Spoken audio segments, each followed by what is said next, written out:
Rodney really was based off of Chris Wedge's grandfather's Evinrude motor. Chris brought this in and said, you know, I look at this, you know, he saw it in his garage, and he said, this is Rodney. And no matter what color we tried to paint Rodney when we were exploring, if he wasn't that blue-green color, it just wasn't right, because that's what the engine was. We did something which I think is a really great idea, and that is we brought the game developers here early on in the process, showed them what we were making with the movie, and we got some of our, as you can imagine, in a place like this, there are game geeks galore on the floor. So we've gotten all the game geeks into a room with the game developers, and they jammed on ideas. When we saw the first test early on, they just had some concept art. They didn't even get the models that we had sent yet, and it was dead on. And some of these games looked at that level already, and that was just the pre-sort of test that they were doing. And then the later versions I've seen of their work, it's amazing. It's almost as good as the movie in a way. It's pretty amazing.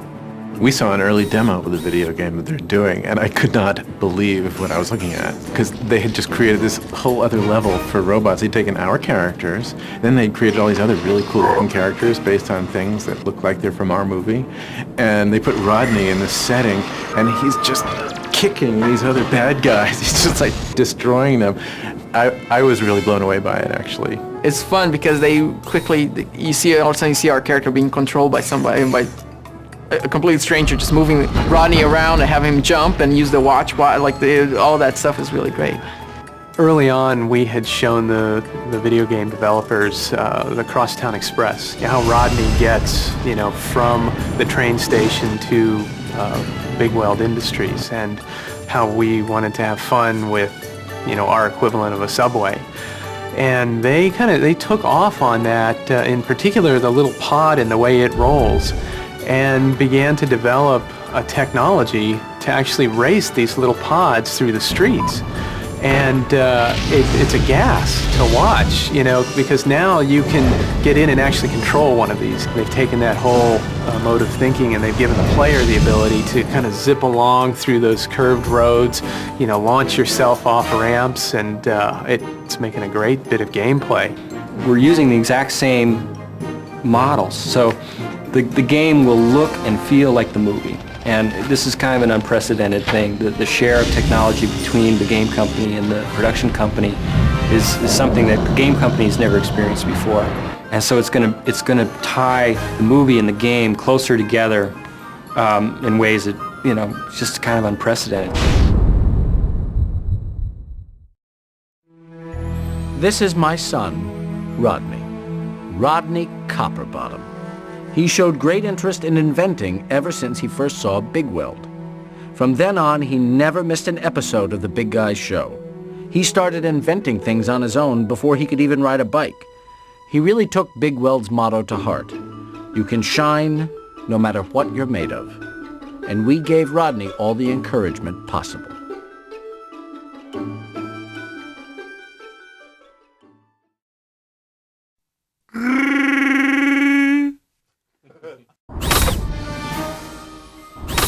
Young Rodney is, like, he's very cute. He's still very young. He gets a lot of action phrases. Uh-huh. That's right. You're going down. It's a little corny. Being in a video game is much different than being in a movie because there's more karate chopping and running, making sounds. Wee-hee! Yeah! Yeah! Boing! Very nice. My favorite sound effect is like a double jump when he goes, yeah! They have that in a lot of games. That's always been my favorite.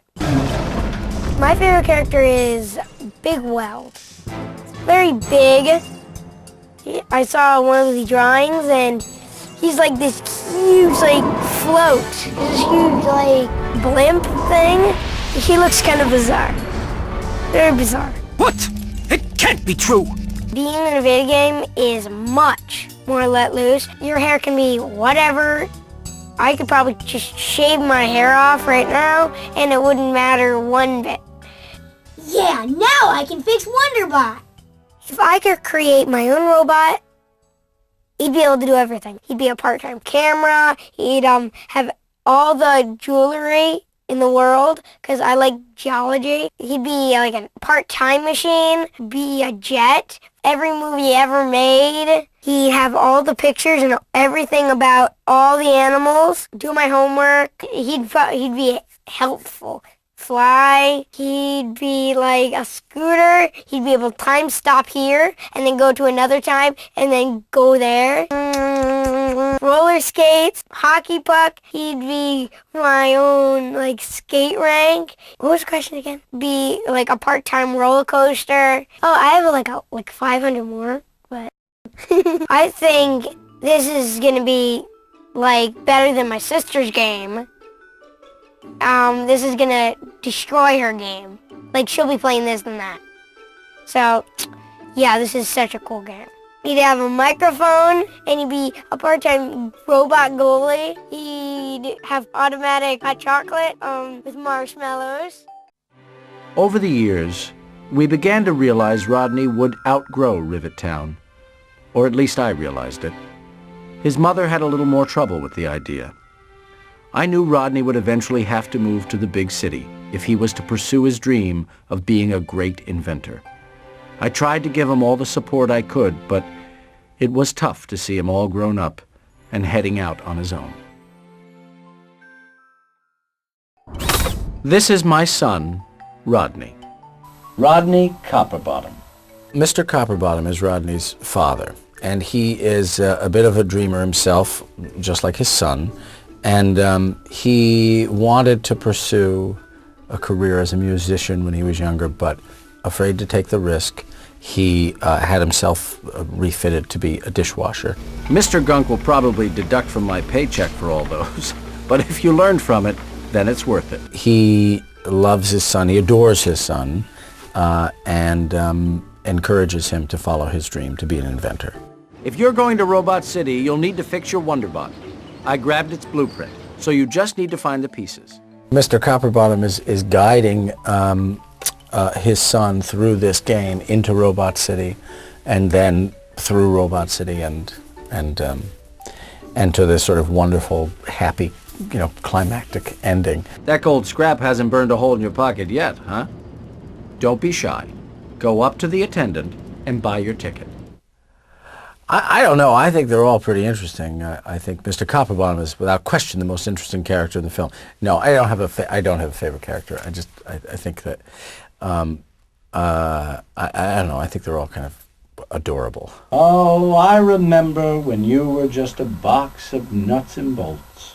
Yeah, I have 3 little kids, and yes, you're constantly going, no, not like that. No, maybe you should try it like this. You could try this, or just don't do it that way, Let's practice jumping. See these crates? You can reach the tops by jumping. For the really high ones, use your double jump. If you don't quite reach, don't worry. You'll grab the ledge, and then you can lift yourself up. I found that you could play around quite a bit, and that you are collaborating with the writer and director to figure out exactly where you want this to go, how you want it to sound. So it really is, it's actually kind of fun. Rodney, I'm really proud of you. It's a fantastic invention. If I could design my own robot, I would have it just return phone calls, probably. It took Rodney some time to get adjusted to big city life. Fresh off the train from a small town, he was faced with a few challenges at first, but nothing he couldn't handle.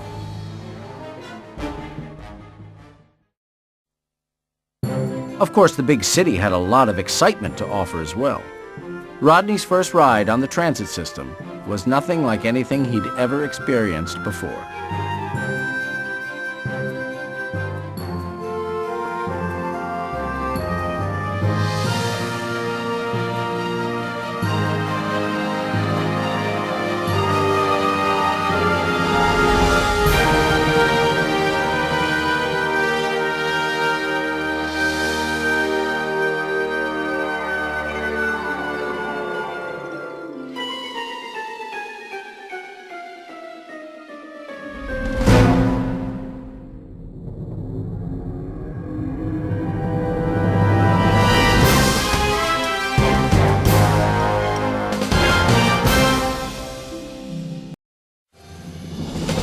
Rodney never really did get used to big city transportation, but it did make him appreciate the slower pace of his hometown.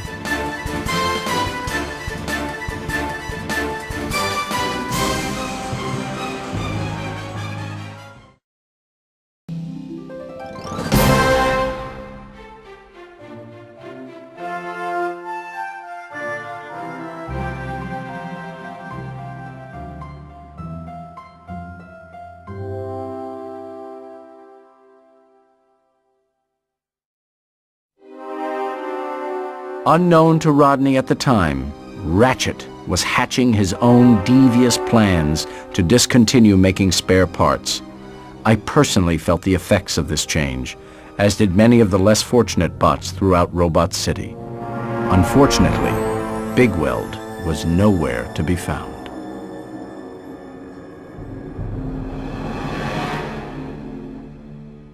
Rodney met with a lot of resistance when he first tried to meet Big Weld. Ratchet had him quickly thrown out, but the good news was that he met the Rusties. Fender, Piper, Lug, and the whole gang. A great group of kids that gave Rodney a home away from home and helped him along the way. My guy is a lug nut. He's a big green square-jawed guy, which makes me jealous because I was born without a chin. So it's nice to do a role where I have a prominent chin. And he's kind of like the big, soft-spoken, likable, tall, big, burly teddy bear of the group. I was driving my truck pod on the transportway, and before I knew it, the back hatch opened up, and I lost my cargo. I love Lugnut. I want to be him. I wish I could get mad, and Lugnut would burst out of my body. And I could just hug people with my anger. Oh, everything's okay. Hey, thanks, little guy. It was a real decent thing of you to help me out. Here, take this as a reward. A weekend getaway with me in Fiji. Imagine, the two of us sharing a bamboo hut and eating shrimp poppers all day. I've only played one video game, Redneck Rampage. Believe it or not, that's a true story. But no, I don't. I still play solitaire on my computer. I'm not that technologically advanced to play video games, but I would like to play this one, Robots. I think it'll be fun, because it's all robot-y, and I like things when they're robot-y. Sounds like a Jamaican snack. Give me some robot-y, man. I just want to burst into a Celine Dion song. Some of the lines that I improvise I never remember because they're improvised, so they just kind of come and go. I don't feel too good. You better stand back. Lucky I'm wearing my adult robot diaper. Oh! I think because Lugnut was big and green, I kind of improvised a bit about, don't make me angry. You wouldn't like me when I'm angry. Kind of a play on the Incredible Hulk. But the fun thing is Lugnut's so lovable and likable. The idea of him even hurting a robotic flea is ludicrous. Big guy like me really doesn't have that much to say. This is the first time I've ever done a voice for a video game, man. And I think kids are really going to respond to this in a big way. This is the type of voice where a kid's going to go, I want to play that game again. I want to press some more buttons. I want to sit in front of the TV. And that's what my voice does to kids. If I could voice a character, I'd love to do like a crazy, like maniac character. Kind of like if the Tasmanian Devil could verbalize, instead of just like drooling and blithering like a guy that's just been smacked in the head with a ceiling fan. If he could get words out, I'd like to be that character that's like, hey, you look like an egg roll, like actually put words in his mouth. I'd like to do that character. Like a crazy ranting freak who lives under a bridge, like my dad. I think I threw one of my gears out on that last one. I'll be back. Daddy's coming home for Christmas. Daddy's got a flapjack in the frying pan. And most of all, Daddy's gonna throw some corn on the cob right at your forehead. So watch it, kid. Talking to you. Cover your forehead. Corn on the cob, buddy. Right here. Think about it. Now go to your room and play with your Archie comics. Well, Aunt Fan is this very sort of nurturing, motherly character, but what makes her different than most motherly characters is she has this giant behind, like the biggest behind I've ever seen on an animated character. I mean, it's just massive butt. And I was so excited to play someone with this giant butt, and when I was creating the character, I just kept thinking, what would a giant butt sound like if it could speak? Copperbottom? Ooh, that's a wonderful name. I thought I was going to be this dramatic actress, and for years trained to be a dramatic actress, and thought that was what was going to happen, and it never, I never got a job. And then the minute I switched over to the comedy world, everything changed. I'm so sorry, I can't talk right now. I'm so sorry, I can't talk right now. I'm lubing up. People respond better to the comedy stuff. I think, I never thought I was very funny. I mean, but those are the jobs that, I guess I have some sort of weird take on things, and I guess I don't mind looking really ugly. See a need, fill a need. That's what you have to do. I couldn't believe this illustration that was in my hands. Just the other characters, it was so complicated, and the imagination that it took to create these characters. I thought, this is the best thing I've ever been part of. I'm baking right now and I need a bucket of nuts. I think the animated guys, animation guys are always the coolest of all the, different ends of show business, because I think they're the smartest group, and they have incredible, these guys have a great sense of humor, and they don't take things too seriously, and they work really hard. Awesome. Great. Perfect. Very nice. The only bad part, they're all in the sound booth, and you can't hear what they're saying, so you could do a line reading like, Oh, big weld. That's a lot of robot. And then you look into the booth and you can see their mouths going. And then you're like, oh, they must be saying that was bad. Or, you don't get to hear them talking about you. I know a great recipe for a cod casserole, but otherwise I can't really help you right now. My only critique of the part was that when I found out when I was meeting with Chris Wedge was that there wasn't one moment in the film where Aunt Fan farted. Because I thought that was so, that would be part of her. That would be, like, of course someone with that big behind would be doing that. And they added it in, and I'm really happy about it. They added Aunt Fan's fart into the film, and I'm really, really excited about it. Now, Jackhammer was an interesting fellow. His shop was a helpful place to visit for useful items, and he was a pretty good source of information. This is where the gang first heard that spare parts were no longer available. I'm Jackhammer. Who is Jackhammer?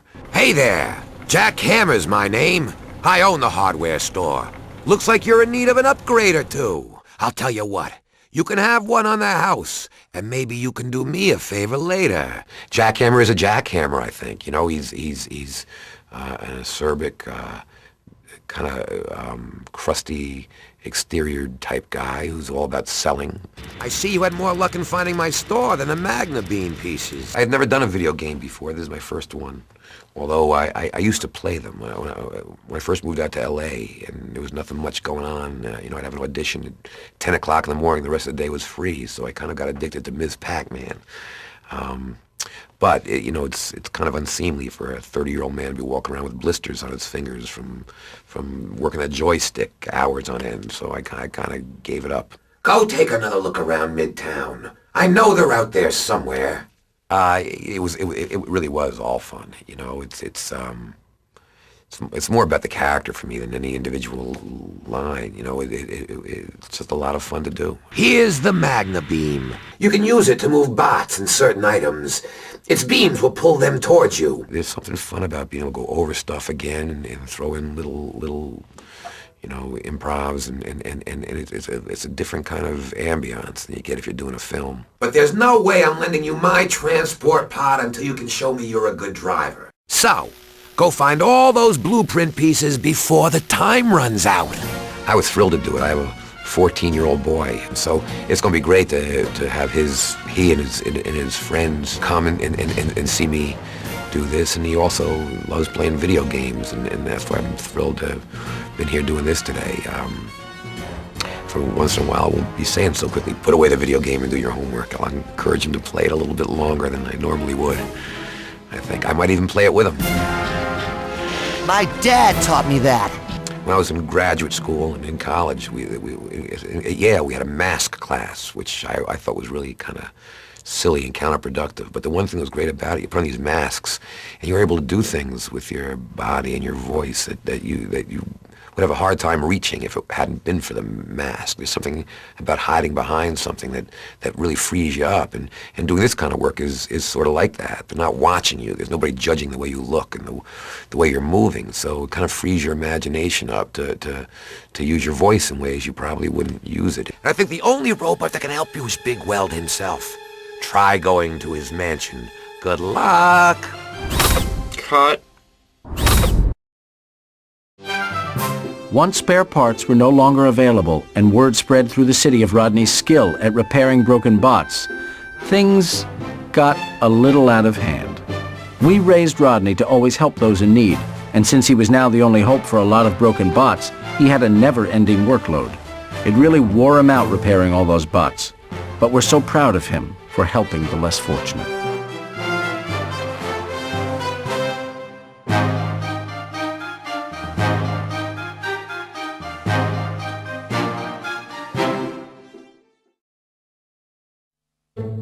Rodney eventually enlisted the help of Cappy, a pretty young executive from Big Weld's company who did not necessarily agree with Ratchet's new policies.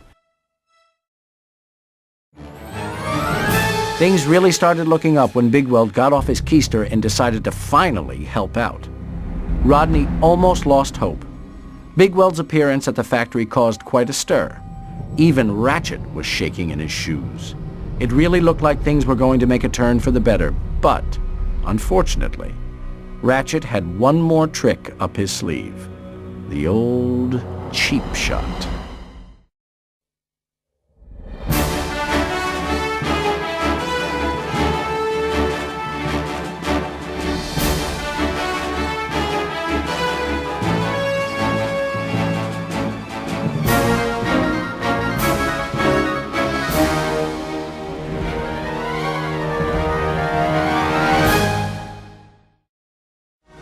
In the end, Rodney came through. He saved Big Weld, he helped his friends, and in fact, he rescued all bots in Robot City, including me. His mother and I are so proud of our Rodney. He really did prove that you can shine no matter what you're made of.